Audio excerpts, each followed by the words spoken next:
Boa tarde, senhoras. Gente, eu tô pra vir fazer esse relato de parto há vários dias, né? Só que é muito complicado, é muito corrido esse início. E eu sempre tô descabelada, mas se não fizer descabelada, não vai sair. Então, vou fazer assim mesmo. E vocês que lutem. Primeiro eu vou explicar aqui. Eu tô com uma tipoia aqui, ó, tá vendo, gente? A menina tá mamando. Porque meu peito, como ficou com muito leite, pra não ficar tão pesado pra ela, meio que segura o peito. Pelo peso. Aí, só explicando isso, porque sei que alguém vai perguntar. Então, vamos lá, começar com o meu relato de parto. Eu fui acompanhada na gravidez de alto risco, por causa da minha bariátrica, né? Que tinha coisas específicas a serem feitas. Então, como eu já falei aqui, eu fui acompanhada no CVV pela doutora Patrícia Schwenk, maravilhosa, e por causa da bariátrica. Minha gravidez estava indo tudo certo, eu tive deficiências das vitaminas, né, que já é o esperado numa gravidez, principalmente da bariátrica, controlei tudo. Minha pressão era 10/6, tudo certinho. Na última consulta que eu fui com a doutora Patrícia, minha pressão estava 13/9, no início, na hora que eu cheguei, e no final. Então, a gente estranhou, porque durante toda a minha gravidez, minha pressão foi 10/6. A doutora Patrícia pediu para mim observar, eu já estava com 38 semanas, para mim observar, e caso chegasse 14/9, por aí no 14, era para mim poder ir para maternidade. Aí, no outro dia, eu fui no posto, aferir, porque aqui em casa foi difícil para mim aferir em mim mesmo. Lá no posto, minha pressão deu 14/9 e eu fui para maternidade na sexta-feira.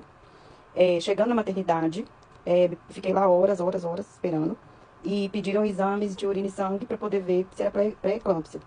Diante da pressão dessa maneira, eu fui perceber que eu tinha tido outros sintomas da pré-eclâmpsia, que era enxergar pontinhos de luz, eu não tinha reparado, mas eu tinha enxergado e banalizei, e o xixi ficar com uma espuminha, que também pode ser um sintoma. E também tava, e só que passou despercebido só depois que eu fui ver. Fiz os exames, vim embora pra casa, e a médica pediu pra mim vir embora e no outro dia voltar pra poder pegar o resultado dos exames. No sábado de manhã, eu fui pegar o resultado dos exames e resolveram me internar. Eu resolvi pedir transferência porque eu tenho um convênio, ele não atende aqui em Sete Lagoas, em Belo Horizonte ele atende. E aqui eu tava pelo SUS, mas eu resolvi pedir transferência porque eu queria induzir meu parto, queria acabar com aquilo.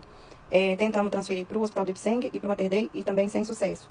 Aí que vem Deus na vida da gente. Eu fiquei extremamente frustrada, porque a gente paga o plano de saúde, na hora que precisa de usar, a gente não consegue ter acesso às coisas ou usar uma coisa básica, né, que seria básico.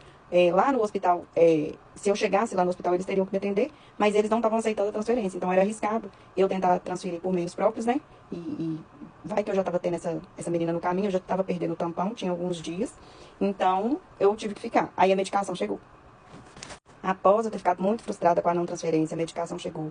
A doutora Marcela, maravilhosa, veio conversar comigo pra gente induzir o parto. E pra mim tava tudo certo, porque eu super confio na equipe, sempre confiei. E a gente começou a indução do parto com o comprimido e depois romperam minha bolsa. Gente, aí começa. Aí começa. E o bagulho ficou louco.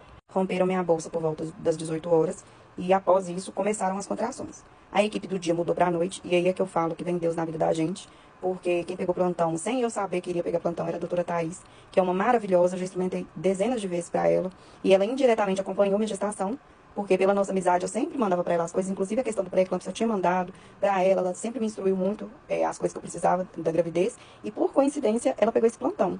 Que parece que ela nem ia pegar esse plantão e foi Deus que colocou ela lá na minha vida nesse dia, nesse momento. Começaram as contrações ao todo, desde a hora do primeiro comprimido até o momento que eu ganhei minha filha, foi cerca de 11 horas. Só que de dor intensa, assim, de ficar sentindo dor, eu acho que eu fiquei umas 9 horas mais ou menos, que foi o tempo que começaram as contrações mais fortes. Aí eu fiquei lá na sala de pré-parto, o Felipe me acompanhou, né, o tempo todo. Gente, a dor da contração é absurda. Eu não tenho tolerância pra dor. Eu sei que tem mulheres que tiveram 14, 15 filhos.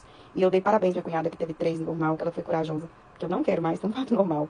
Eu não tolero aquela dor. Eu consegui, eu fiquei muito feliz que eu consegui. Fiquei muito orgulhosa. Porque eu não acreditava que eu conseguiria. Eu sempre quis ter o parto normal, mas eu acreditava que eu ia recorrer à cesárea. E eu fiquei muito feliz de ter conseguido.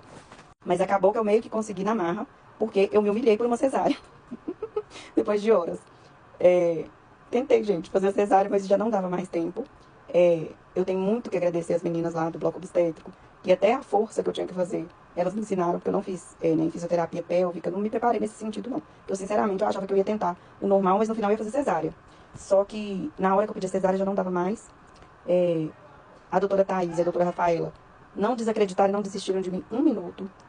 As meninas lá do bloco, as técnicas também não desistiram de mim um minuto. O anestesista, doutor Cristiano, maravilhoso, que foi pra mim poder, foi pra mim anestesia, ele foi fazer a minha hack. Ele já havia feito analgesia em mim. Eu tomei 2 analgesias. Mesmo assim, senti dor depois de um tempo. E sou fresca para dor mesmo, gente. Não dou conta de sentir dor.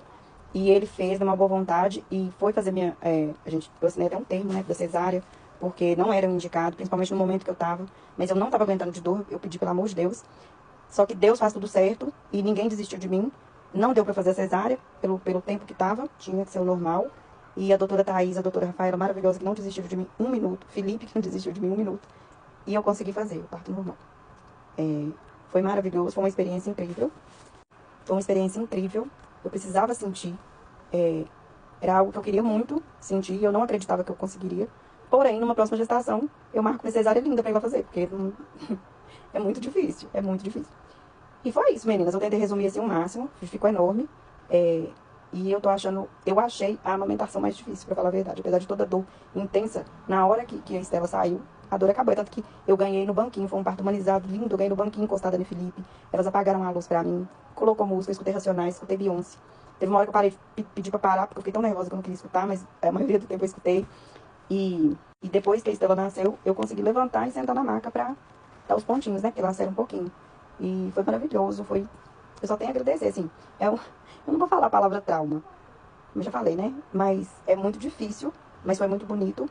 E pessoalmente, me fez ter uma força muito grande, porque eu vi que eu sou capaz de coisas que eu achava que eu não era.